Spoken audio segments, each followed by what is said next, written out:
Hello viewers, इस channel के नए वीडियोस के लिए सब्सक्राइब करें और बेल आइकन दबाएं। स्वागत है आपका आपके अपने चैनल सुरीले गीत संगीत में। आज मैं आपको रविवार के दिन सुनी जाने वाली सूरज भगवान की कहानी सुना रही हूँ। रविवार को सूर्य को जल से अर्घ्य देवें, लाल चंदन व लाल फूल चढ़ाएं और यदि आप व्रत कर रहे हो तो सूर्यास्त से पहले भोजन करें। इस व्रत में सूर्यास्त के बाद पानी भी नहीं पीना चाहिए। रविवार के दिन नमक नहीं खाना चाहिए और ना ही दान देना चाहिए। रविवार का व्रत करने से नेत्र पीड़ा, दाद, कोढ़ व दीर्घ रोग दूर होते हैं और अटूट भंडार बढ़ते हैं। अब मैं आपको सूरज भगवान की कहानी सुना रही हूँ।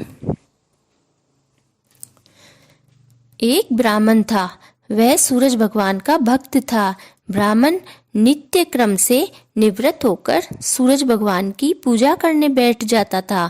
जल चढ़ाते समय सूर्य नमस्कार मंत्र बोलता था।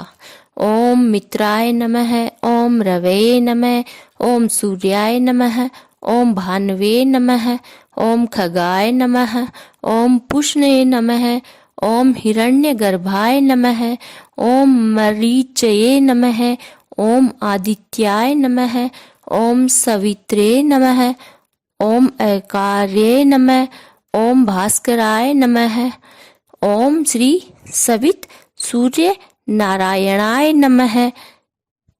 इस प्रकार वह सूर्य नमस्कार मंत्र बोलता और कथा कहता, कहानी कहता, पर ब्राह्मणी को यह सब अच्छा नहीं लगता था।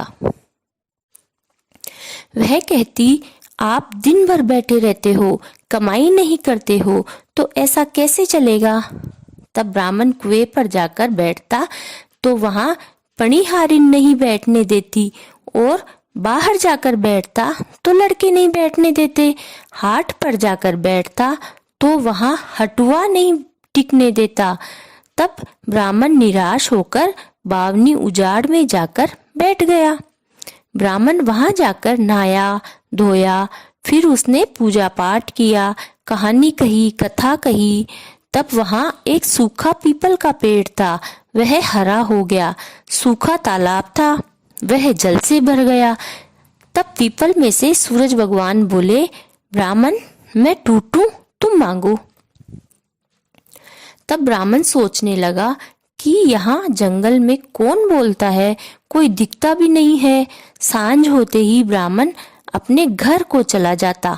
इस तरह ब्राह्मण चिंता के कारण सूखने लगा। एक दिन ब्राह्मणी बोली कि हे ब्राह्मण देवता, मैं आपको अच्छा खाना खिला देती हूँ, फिर आप सूखते क्यों जा रहे हो। ब्राह्मण ने बड़े उदास मन से कहा कि आप मत पूछो। ब्राह्मणी बोली, मैं नहीं पूछूंगी तो कौन पूछेगा। ब्राह्मण बोला कि मैं घर में पूजा पाठ करने बैठता हूँ तो तुम नहीं बैठने देती, कुएं पर पणिहारिन नहीं बैठने देती, तो मैं जंगल में जाकर बैठता हूँ, वहां पर नहा धोकर पूजा करता हूँ, कथा कहानी कहता हूँ तो सूखा पीपल हरा हो जाता है और सूखा तालाब भर जाता है। मैं वापस आने लगता हूँ तो पीपल में से कोई बोलता है, मैं टूटूं, तुम मांगो। जंगल में वह टिकने नहीं देता। ब्राह्मणी बोली, वे तो सूरज भगवान हैं, इस बार बोले तब सब कुछ मांग लेना।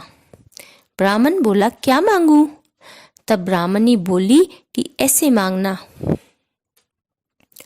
अन्न देओ धन देओ, लाच देओ लक्ष्मी देओ, दूध कढ़ावना पूत पालना, सोना का अखार दो, सोना का बखार दो, मोतिया का हार दो, लावण आई लक्ष्मी दो, हाथी घोड़ा लाव लश्कर, नौखंड महल 84 दिया, 12 बरस जैसी मेरी काया, 12 बरस जैसी मेरी ब्राह्मणी की काया।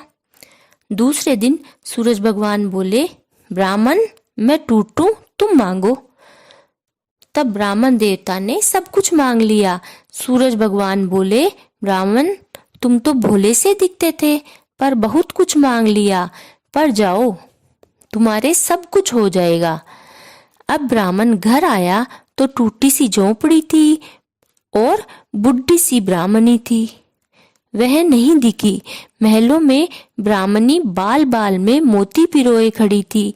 ब्राह्मण को देखते ही बोली, आओ, ये अपना ही घर है, हमें सूरज भगवान ने सब कुछ दिया है। ब्राह्मण बोला, अपन इतने धन का क्या करेंगे? ब्राह्मणी बोली, कुंवारियों का विवाह करेंगे, मुकलावा करेंगे, यज्ञ करेंगे, जिमनार करेंगे। फिर ब्राह्मण ने सारे गांव को जिमाकर सोने का टक्का दिया तो सब ब्राह्मण की जय जयकार बोलने लगे। राजा की जय किसी ने भी नहीं बोली। किसी ने जाकर राजा से यह बात कह दी। राजा ने ब्राह्मण को बुलाया और पूछा कि तुम्हारे पास इतना धन कहाँ से आया? सारे गांव में तुम्हारी जय जयकार हो रही है। तब ब्राह्मण ने बताया कि मुझे तो सूरज भगवान ने टूटा है।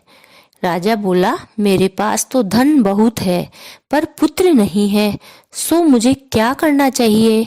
तब ब्राह्मण बोला कि आप अपना नगारा उठा देवो और सूरज भगवान का नगारा बैठाओ। राजा ने ऐसा ही किया। सब कोई सूरज भगवान की जय जयकार करने लगे। रानी के 9वें महीने पुत्र हो गया। तब राजा बोला, ब्राह्मण को बुलाओ, उसे बड़ा करेंगे।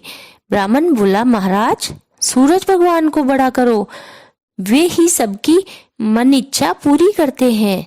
हे सूरज भगवान, जैसे ब्राह्मणी की और राजा की मन इच्छा पूरी की, वैसे सबकी इच्छाएं पूरी करना। कहानी कहने वाले, सुनने वाले और फुकारा बनने वाले सबकी मनोकामनाएं पूरी करना।